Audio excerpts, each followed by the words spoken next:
Hola, ¿qué tal? Yo soy Ruth Mata, editora de reportajes especiales para la revista Forbes México, y les doy la más cordial bienvenida a este espacio, bueno, que forma parte de nuestras Forbes Talks, y estoy muy contenta de recibirlos aquí a todos ustedes. Y bueno, en esta ocasión vamos a abordar un tema que es de gran relevancia para nuestra audiencia, y es justamente la gestión de los negocios. Y qué mejor que hacerlo en compañía de tres grandes líderes del sector financiero. Ellas son Ana Lorrabacchio, que es socia fundadora de Mujeres en Finanzas; Rebeca Vela, vicepresidenta de programas de lealtad para Mastercard México y Centroamérica; y Mariana Vega, subdirectora de productos de captación y débito en BanBajío. A las tres, muchísimas gracias por acompañarnos. Y pues bueno, en esta ocasión yo quisiera platicar con ustedes que bueno, pues después de este tremendo periodo de pandemia que hemos tenido, que representó realmente pues una prueba de fuego, ¿no? Para las compañías durante este periodo, y lo sigue representando, en especial pues para las de menor tamaño, ¿no? Que son las que representan pues 99.8%, ¿no? De las unidades productivas en nuestro país, en donde pues durante estos últimos años, exactamente entre mayo del 2019 y julio del 2021, según datos del INEGI, pues aproximadamente 1.6 millones de negocios tuvieron que cerrar, ¿no? Y esto es, pues, más o menos unas 400,000 empresas más de las que surgieron en el mismo periodo. Ahora, durante este periodo, como bien sabemos, pues hubo varios empleos que se perdieron, ¿no? Hubo cifras históricas en este sentido, este cierre de empresas, y justamente yo quisiera iniciar con Ana y preguntarle, Ana, ¿cuáles son como de pronto estos factores que tú consideras que detonaron el cierre de estos negocios? ¿Cuáles son como de pronto estos puntos ciegos que las empresas en México tuvieron y que se hicieron más evidentes con el tema de pandemia? No sé qué nos pudieras platicar al respecto. Muchas gracias, Rudy. Un placer estar con ustedes. Agradezco la invitación. Em, pues sí, sin duda, como lo dices, es un tema muy preocupante, sobre todo porque afectó a pequeñas empresas, no nada más en México, sino a nivel mundial. Y esto ha sido un cuestionamiento general. ¿Por qué se afectaron tantas empresas? ¿Por qué no estaban preparadas? Y existen desde el punto de vista financiero dos factores básicos que dejaron de atenderse, porque en algunos casos bastaba con sobrevivir unos cuantos meses, bastaba estar preparados y tener un tema de contingencias. Entonces yo lo dividiría en temas de liquidez y de solvencia. En el caso del tema de solvencia, pues creo que muchas empresas no hacían ese diagnóstico previo de cómo me veía yo preparada para enfrentar todas mis obligaciones financieras, fueran deudas, pago a proveedores, y es un ejercicio que constantemente tenemos que hacer. Pequeños y grandes empresarios, o sea, no lo limitaría nada más a los pequeños, pero sí invitaría a que los pequeños no nos justificáramos a través del tamaño de la empresa para evitar hacerlo. Y se puede hacer con varios escenarios, ¿no? ¿Cómo me vería yo enfrentando un escenario de crisis? ¿Cómo me vería yo enfrentando mi normalidad? ¿Y cómo me vería yo enfrentando un escenario favorable? Y en todos esos tengo que tener alguna respuesta. Ese es el caso de la solvencia y puede ser uno de los más graves. Otro que es muy triste que se haya enfrentado es el de liquidez.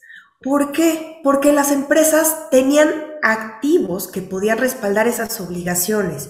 Sin embargo, no tenían su capital económico disponible para en ese momento entregar o resolver condiciones. ¿A qué me refiero con liquidez? Pues a disponer de esos recursos en el corto plazo.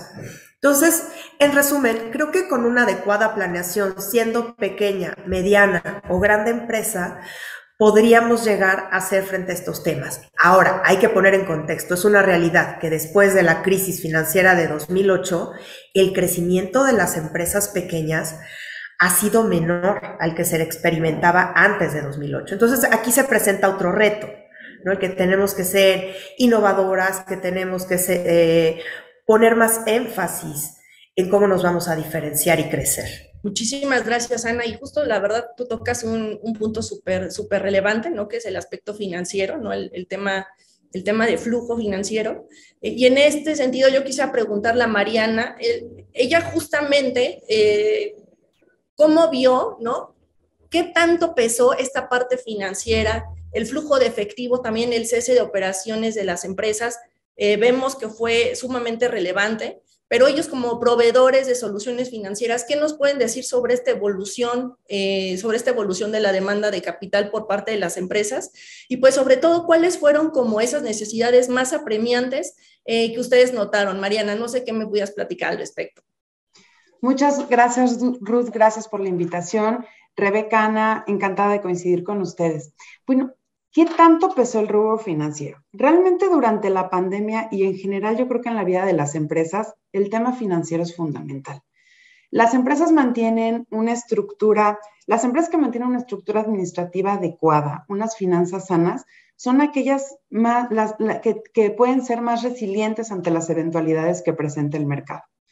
Por otro lado, las instituciones financieras como la banca jugamos un papel muy importante para evitar que más negocios cerraran. Dentro de las preocupaciones principales que nos daban los hombres y mujeres de negocios empresarios y empresarias clientes de nosotros estaba, y en ese orden fue, el poder pagar su nómina, el poder pagar la renta y el hacer frente a sus compromisos financieros. Era así como que lo más. En BanBajío tuvimos que desarrollar, obviamente como muchas de las empresas, un programa de diferimiento de pagos que se llamó Juntos lo lograremos, de los cuales apoyamos a nuestros acreditados y resultó con una respuesta muy favorable. Incluso lo contrario que se pensaba que en el inicio de la crisis sanitaria, con toda esta incertidumbre y escenarios que no conocíamos, la verdad es que la respuesta fue muy buena y nuestros clientes aprovecharon el diferimiento y continuaron pagando sus créditos. Fíjate. Ahora, respecto a la demanda de servicios financieros que nos preguntabas, definitivamente la exigencia de nuestros clientes ha cambiado. En general, tanto los proveedores de servicios financieros como los usuarios nos vimos obligados a migrar muchos de nuestros procesos a la banca digital. En el caso de BanBajío, la verdad es que ya veníamos con una transformación digital que seguimos en ello, es un proceso dinámico y esta condición propició la aceleración de los proyectos que ya traíamos, y que seguimos trayendo en el camino, ¿no?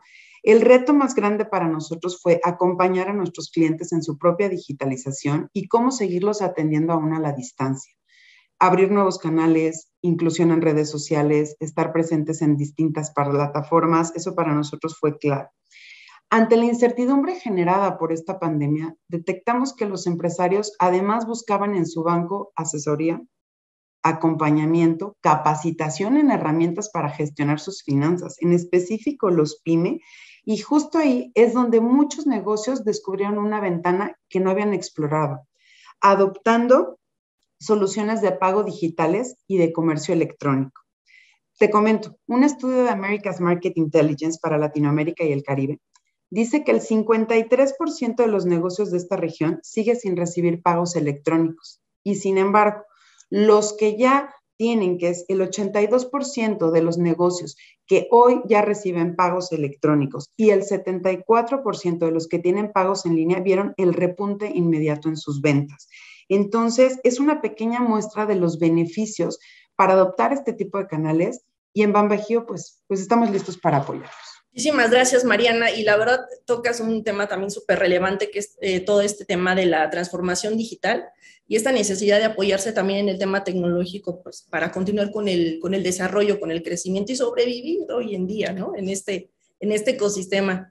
Y en este sentido yo también quisiera preguntarle a Rebeca, justamente, Rebeca, ustedes previo a la pandemia en Mastercard realizaron una investigación muy puntual, ¿no? En Guadalajara, en donde pues ustedes de pronto daban cuenta de estos factores que frenan la adopción de soluciones de pago digitales, sobre todo en los pequeños negocios, ¿no? O en estas pequeñas tienditas. Y bueno, la información que tenemos es que entre los factores que ustedes encontraron es de pronto el cobro de las comisiones y la poca conveniencia, ¿no? De invertir en una terminal o punto de venta.